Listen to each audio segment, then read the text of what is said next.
सुरत येथे बारडोली या ठिकाणी जे आहे एस टी महामंडळाच्या बसचा भीषण अपघात झालेला आहे आणि ही बस जी आहे जळगावच्या जामनेर तालुक्यातील जामनेर आगाराची असल्याची देखील माहिती समोर आलेली आहे। नेमक्या या अपघाताबद्दलची माहिती जाणून घेण्यासाठी आपल्यासोबत जळगावचे जिल्हाधिकारी रोहन गुगे सर आहेत। सर काय सांगणार, आपल्या जामनेर बस डेपोचा सुरतच्या बारडोलीत ऍक्सिडेंट झालेला आहे, आतापर्यंत आपल्यापर्यंत नेमकी काय माहिती आली आहे? मयतांचा किती आकडा आहे, मयत जिल्ह्यातले आहेत का, जखमी किती आहेत, या संदर्भातली काय माहिती नेमकी? आपल्या जामनेर आगारातली 7:30 वाजता जी बस निघाली होती ती सुरतला जाणार होती। 3:30 वाजता तिचा बारडोली येथे अपघात झालेला आहे आणि त्या अपघातामध्ये 7 जण मृत्युमुखी पडलेले आहेत आणि जवळपास 41 जे प्रवासी जखमी झालेले आहेत त्यांची माहिती आपल्यापर्यंत पोहोचलेली आहे। जो तिथले ड्रायव्हर होते ते आपल्या भुसावळच्या कुऱ्ह्याचे ड्रायव्हर होते, त्यांचा मृत्यू झाल्याची प्राथमिक माहिती आहे। आताच थोड्या वेळापूर्वी माझी ते कंडक्टर जे होते त्या बसचे त्यांच्यासोबत माझं बोलणं झालं। त्याच्यामध्ये ते सुखरूप असल्याबाबत आपल्याला माहिती मिळालेली आहे आणि इतरही बाकी लोक सुखरूप असल्याबाबत माहिती मिळालेली आहे।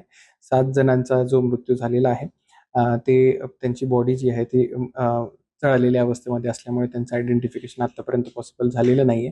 41 जण जे होते त्याच्यातले 33 जण गंभीर जखमी असल्याबाबतची माहिती आपल्याला मिळाली आहे आणि ते तिथे हॉस्पिटलमध्ये त्यांना ॲडमिट करण्यात आलेलं आहे। सुरतचे जिल्हाधिकारी आणि तिथले एसडीएम जे आहेत त्यांच्यासोबत आपली आत्ताच थोड्या वेळापूर्वी चर्चा झाली। त्याच्यामध्ये त्यांनी सर्व जे जखमी आहेत त्यांचं तिथे हॉस्पिटलमध्ये पूर्ण व्यवस्था केलेली आहे। जे आता परत येऊ शकतात त्यांच्यासाठी आपण ट्रान्सपोर्टची व्यवस्था आपण करत आहोत। सर, मैदानमध्ये जळगाव जिल्ह्यातले किंवा मैदानमध्ये किंवा जखमींमध्ये जळगाव जिल्ह्यातले किती प्रवाशांचा नेमका समावेश आहे, या संदर्भातली काही माहिती आली का सर? सद्यस्थितीमध्ये जे मयत आहेत त्यांचं आयडेंटिफिकेशन अजून शक्य झालेलं नाहीये आणि जे बाकी 41 पॅसेंजर्सची आपल्याला माहिती प्राप्त झालेली आहे त्यांचं आपण ॲड्रेस व्हेरिफिकेशन करत आहोत। परंतु जेवढं आतापर्यंत ॲड्रेस व्हेरिफिकेशन झालेलं आहे त्याच्यापैकी फक्त एक जे व्यक्ती आहेत ते जळगावचे असल्याबाबतची माहिती आपल्याला मिळते। या संदर्भात जखमी सर जळगावचे आहेत किंवा जळगावातले प्रवासी आहेत, त्यांना आणण्यासंदर्भातली काय आपल्याकडून व्यवस्था करण्यात आलेली आहे? त्या ठिकाणून कोणाशी आपलं बोलणं झालंय? आत्ताच मी जसं सांगितलं की तिथले कलेक्टर साहेब असतील आणि तिथले एसडीओ असतील त्यांच्यासोबत माझं बोलणं आत्ताच झालेलं आहे आणि आपण पूर्ण ॲड्रेस व्हेरिफिकेशन करत आहोत। सद्यस्थितीमध्ये जळगावचे एका व्यक्तीची आपल्याला आयडेंटिफिकेशन झालेलं आहे आणि त्यांना परत आणण्यासाठी आपण ट्रान्सपोर्टेशनची आपण व्यवस्था करणार आहोत। सर, नागरिकांकडून त्या बसमध्ये जे मयत झालेले आहेत ते आपल्या जळगावच्या जामनेर तालुक्यातले सर्व मयत असल्याची चर्चा केली जाते आहे। या संदर्भात काय नेमकी माहिती आहे? नागरिकांना काय आवाहन कराल? अशा कुठल्याही अनधिकृत माहितीवरती विश्वास ठेवू नये। फक्त अधिकृत माहिती जी शासनाकडून आपल्याला मिळेल त्यावरतीच विश्वास ठेवण्यात यावा। त्यांचं आत्तापर्यंत आयडेंटिफिकेशनच होऊ शकलं नाही आणि ॲड्रेस आयडेंटिफिकेशन पण पॉसिबल झालेलं नाहीये। त्यामुळे ते जळगावचे आहेत की नाहीत याबद्दल आत्ताच कुठलीही ठोस माहिती आपल्याकडे उपलब्ध नाही। परंतु जे जखमी आहेत त्याच्यामध्ये एकच व्यक्ती जे आहे ते जळगावचे पाचोऱ्याचे असल्याबाबतची प्राथमिक माहिती आहे। बाकी जे मयत आहेत किंवा जखमी आहेत त्यांचं पण ॲड्रेस पूर्ण व्हेरिफिकेशन केल्याच्या नंतर आपण जी अधिकृत माहिती आहे ती शासनामार्फत आपल्याला देण्यात येईल।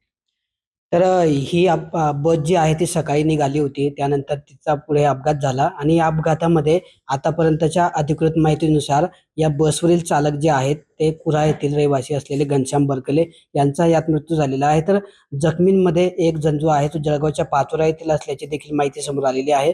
या जखमींना असेल किंवा इतर जे आपले प्रवासी आहेत त्यांना आणण्यासंदर्भातली उपाययोजना करण्यात आलेली आहे। त्या ठिकाणचे जिल्हाधिकारी असतील त्या प्रशासनाची आपले जिल्हाधिकारी जे आहेत ते कायम संपर्कात असून या जखमी असतील किंवा इतर मयत असतील यांना सर्वतोपरी मदत करण्यासाठीच्या प्रशासनाची पूर्ण उपाययोजना या ठिकाणून केली जात असल्याचं पाहायला मिळत आहे।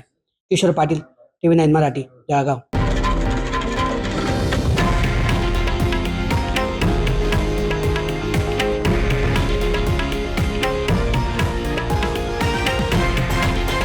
हे आहे देशातील नंबर 1 न्यूज नेटवर्क आणि आपण पाहत आहात TV9 मराठी, एकमेव।